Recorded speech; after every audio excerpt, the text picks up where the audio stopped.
Bonsoir à toutes et à tous, ravi de vous retrouver pour ce nouveau journal sur TV Vendée en ce vendredi 4 juillet. Voici les titres que nous allons développer.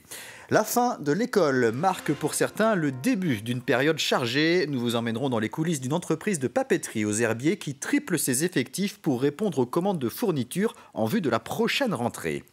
Au CHD Vendée, l'accueil et le parcours des malades et des visiteurs a été totalement repensé. Les travaux de rénovation sont terminés. Nous vous présenterons plus en détail les nouveautés. Et puis nous irons à la rencontre de Théo Chauvière. Ce Lyonnais de 20 ans, atteint de la maladie de Crohn, se lance dans un tour de France à vélo pour faire connaître sa maladie et récolter des fonds pour la recherche. Ce vendredi était marqué par la publication des résultats du baccalauréat. Ils ont été affichés ce matin dans différents établissements de l'Académie de Nantes et notamment au lycée Colette-Lebret à Aisnay. Ce lycée, ouvert depuis 3 ans, voit donc ses premiers élèves bacheliers. Et même si les résultats étaient disponibles sur Internet, ils étaient nombreux à s'être déplacés à leur établissement qui présentait 133 candidats, toutes séries confondues. Ce sont nos premiers résultats du bac, fruit de 3 années de travail pour les professeurs du lycée, les équipes du lycée, mais également des collèges avoisinants, puisque le travail se construit sur le long terme toujours. Donc c'est vraiment quelque chose avec un peu d'émotion d'afficher ces résultats, sachant qu'on n'a aucun élève recalé. Si on prend sur le bac général, on n'a qu'un élève qui va au second groupe. Donc on est très satisfait de ce travail réussi par les personnels, mais également par les élèves. C'était stressant en fait, comme on a eu une semaine de révision, après 3 jours de bac, après une semaine pour le grand oral, c'était assez long, donc c'était assez stressant cette période. C'est vrai que toute l'année, là, j'ai bossé dur et du coup, c'est plaisir de voir que les efforts payent. Alors que les grandes vacances débutent ce vendredi soir pour les écoliers, certains préparent déjà activement la rentrée de septembre. C'est le cas des papeteries où les effectifs sont multipliés en ce début d'été afin de répondre aux très nombreuses commandes de fournitures scolaires. Pour exemple, cette entreprise située aux Herbiers qui fournit 6000 écoles dans toute la région. Reportage Mathéo Fromy.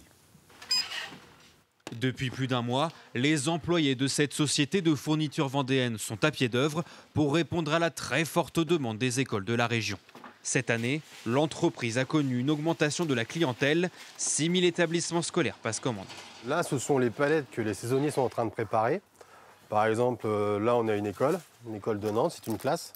Donc on se rend compte maintenant qu'au mois de juin, on a de plus en plus de travail, il y a de plus en plus de commandes. Je pense que c'est dû au fait que les professeurs ou les écoles souhaitent être livrés avant leur départ en vacances. Chaque jour, 2500 produits sont emballés. Alors pour supporter la cadence, l'entreprise a fait appel à des saisonniers. Et Margot, tu as fait combien de commandes aujourd'hui? 3. 3 commandes? Oui. Ok. Il faut savoir que le reste de l'année, c'est 15 permanents. Et l'été, on passe à 35 saisonniers en plus. C'est un nombre assez important à gérer. Ça, c'est dû aussi à la grosse activité qu'on a durant ces 3 mois de juin, juillet, août, enfin jusqu'à 4 mois jusqu'à septembre. Et c'est quand même un record par rapport aux autres années. Chaque mois, 30 000 cartons y sont préparés et envoyés. Alors pour stocker cette masse importante, la société s'est procuré ce barnum géant. Donc là, on arrive dans une partie qu'on rajoute l'été. C'est du stockage. Faut savoir que là, il est quasiment vide, comme vous pouvez voir. Mais fin août, il sera plein. Parce que là, il est vide parce que la première partie pour livraison avant la fermeture est quasiment finie. À la fin du mois d'août, 90 000 colis devraient être préparés. C'est 10 000 de plus que l'année dernière. Direction Pouzauges à présent, où a eu lieu la finale départementale du challenge vélo. 56 élèves en classe de CM2 et venus de toute la Vendée ont pu tester leurs connaissances sur les déplacements à pied, à vélo, mais aussi comme passagers de voitures et de cars. Ils ont eu également droit à des épreuves pratiques où ils se sont exercés sur une piste de maniabilité, puis sur une piste de circulation. Une action menée partout en France par l'association Prévention Routière. L'atelier qui est proposé aux enfants, c'est un atelier de test de connaissances où on revoit différentes thématiques de l'éducation routière, à pied, à vélo, en voiture, même si aujourd'hui il n'y avait pas des questions sur ce thème. Et ça permet de contrôler un petit peu les connaissances générales de l'enfant. Alors ça peut être des questions, comment se positionner aux abords d'un stop, la règle du feu, le feu tricolore, lorsqu'on tourne à gauche, qui est prioritaire. Voilà, ça peut être quels sont les gestes à faire lorsqu'on veut tourner dans une rue à gauche ou à droite. Il y a une question qui est plus difficile que d'autres, qui doit à mon avis les départager, c'est la question de la priorité à droite au feu qui est en dérangement, donc qui est une notion qui est un petit peu complexe encore à leur âge. Aménager de manière cohérente plusieurs communes d'un même territoire, c'est l'objectif du PLUIH, le plan d'urbanisme intercommunal, dont se dote pour la première fois le pays de Fontenay-Vendée. Ce document va guider les différents aménagements jusqu'à l'horizon 2040. Élaboré en concertation avec la population, il est encadré par le Code de l'urbanisme. Il doit permettre, entre autres, de fixer les règles d'utilisation du sol ou encore d'améliorer l'efficacité de la politique de l'habitat social. Aujourd'hui, on a plusieurs documents qui soutiennent l'ensemble des politiques publiques, un schéma sportif de territoire, un plan climat, air, énergie, etc. etc.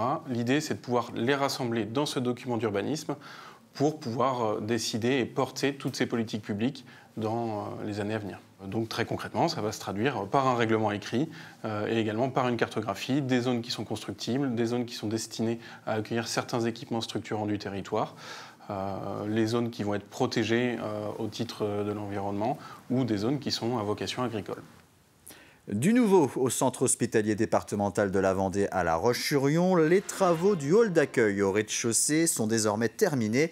Le parcours des patients et des visiteurs a été modifié, les espaces ont été repensés et modernisés pour le confort des usagers et des professionnels. Autre nouveauté, un espace personnalisé à destination des malades du cancer. Plus d'explications avec Alix Nanos. Il n'y avait pas eu de travaux depuis l'ouverture de l'établissement à la fin des années 70, alors la rénovation du hall du CHD Vendée s'imposait. Après 29 semaines de travail, c'est donc tout l'espace d'accueil qui a été repensé. Ce n'est pas une simple rénovation, bien sûr, parce qu'il y a tout un travail de fond qui a été fait par les équipes hospitalières. Donc il s'est agi d'améliorer les conditions de travail de toutes les femmes et les hommes qui accueillent nos patients, les familles des patients. En même temps, il s'est agi d'accueillir dans de meilleures conditions aussi les associations qui nous accompagnent et qui sont très importantes dans la prise en charge des patients. Donc c'est cet ensemble-là que l'on a voulu mettre en avant. Parmi les nouveautés, à quelques mètres des portes d'entrée de l'hôpital, un espace d'accueil et d'information sur le cancer, maladie qui touche chaque année 4700 nouveaux patients vendéens. C'est un nouvel espace usagé mais qui est dédié à la cancérologie et dont la première mission c'est de pouvoir recevoir, d'accueillir, d'écouter et surtout d'informer, voire d'orienter des patients. C'est un espace neutre qui est fait pour pouvoir recevoir des gens sans rendez-vous. Ils n'ont qu'à pousser la porte, si j'ose dire. Et le but, c'est effectivement de leur permettre de s'asseoir, de pouvoir échanger, quel que soit leur motif du passage dans cet espace. Une convention pour la modernisation et les échanges de services autour de la bibliothèque a été signée entre l'hôpital et le département. Olivier Servère-Laurenzé, le directeur général du CHD Vendée, a indiqué vouloir continuer d'investir malgré les tempêtes dans un contexte budgétaire tendu et d'investir notamment dans les autres établissements périphériques de la direction commune. Il a 20 ans, il est étudiant en informatique à Nantes et depuis 7 ans maintenant, il vit avec la maladie de Crohn, une inflammation chronique du tube digestif qui touche 8000 personnes chaque année. Le Lyonnais Théo Chauvière a décidé de faire parler de cette maladie dont on ignore encore son origine et de récolter des fonds pour la recherche à travers un Tour de France à vélo. Il s'élancera le 11 juillet pour un périple de 4000 km. Alix Lanos l'a suivi sur l'un de ses derniers entraînements. À 13 ans, quand les médecins annoncent à Théo, passionné de vélo, qu'il est atteint de la maladie de Crohn, le jeune garçon demande s'il pourra un jour faire le Tour de France. Mais avec cette maladie inflammatoire qui touche l'intestin et la paroi du tube digestif, cela semble compliqué. Mais aujourd'hui, à 20 ans, Théo se lance pourtant dans son propre Tour de France. Je me suis fixé un mois cet été pour partir, pour faire le Tour de la France. Donc d'abord, c'est un défi d'abord personnel, c'est 4000 km en un mois. Et aussi, du coup, j'ai voulu l'associer à une cause. Et du coup, j'ai trouvé l'association l'AFA Crohn. Une association pour comprendre et apprendre à vivre avec cette maladie chronique qu'on peut aujourd'hui contrôler mais pas guérir et qui touche environ 8000 personnes chaque année en France. Cette maladie, elle fonctionne par poussée. Et c'est que du jour au lendemain, on peut avoir très mal au ventre. On ne peut pas se bouger, on ne peut pas sortir du lit et le lendemain on peut être très bien et pouvoir aller faire du sport. Je veux toucher un maximum de personnes pour faire connaître cette maladie et ensuite je veux récolter des fonds pour soutenir la recherche parce que c'est encore une maladie assez récente. Théo, lui, a un traitement qui régule plutôt bien sa maladie et contrôle les éventuelles poussées. Pourtant, sur le trajet, il va devoir être plus vigilant que les autres. Mais c'est vraiment faire attention à l'eau parce que moi, du coup, mon corps il est plus sensible aux bactéries. Et dès qu'il y a une petite bactérie dans l'eau, mon corps il peut très mal réagir et je peux direct être en poussée. Donc je vais devoir faire attention à ça. Mais sinon, après, rien de particulier autre que la fatigue qui peut être plus intense pour moi. Donc, voilà. Théo prendra le départ de son Tour de France le 11 juillet prochain à La Roche-sur-Yon, direction Bordeaux. Pour le soutenir, vous pouvez rouler avec lui le temps d'une étape, faire un don sur sa cagnotte en ligne ou encore le loger un soir et partager un moment avec lui. Toutes les informations sur son parcours sont à retrouver sur son site internet. Avant de s'intéresser à votre météo du week-end, un clin d'œil à notre collègue que vous venez de voir et d'entendre sur ces 2 derniers reportages. Après 17 ans et 9 mois au sein de notre chaîne, Alix Lanos nous quitte pour de nouvelles aventures professionnelles.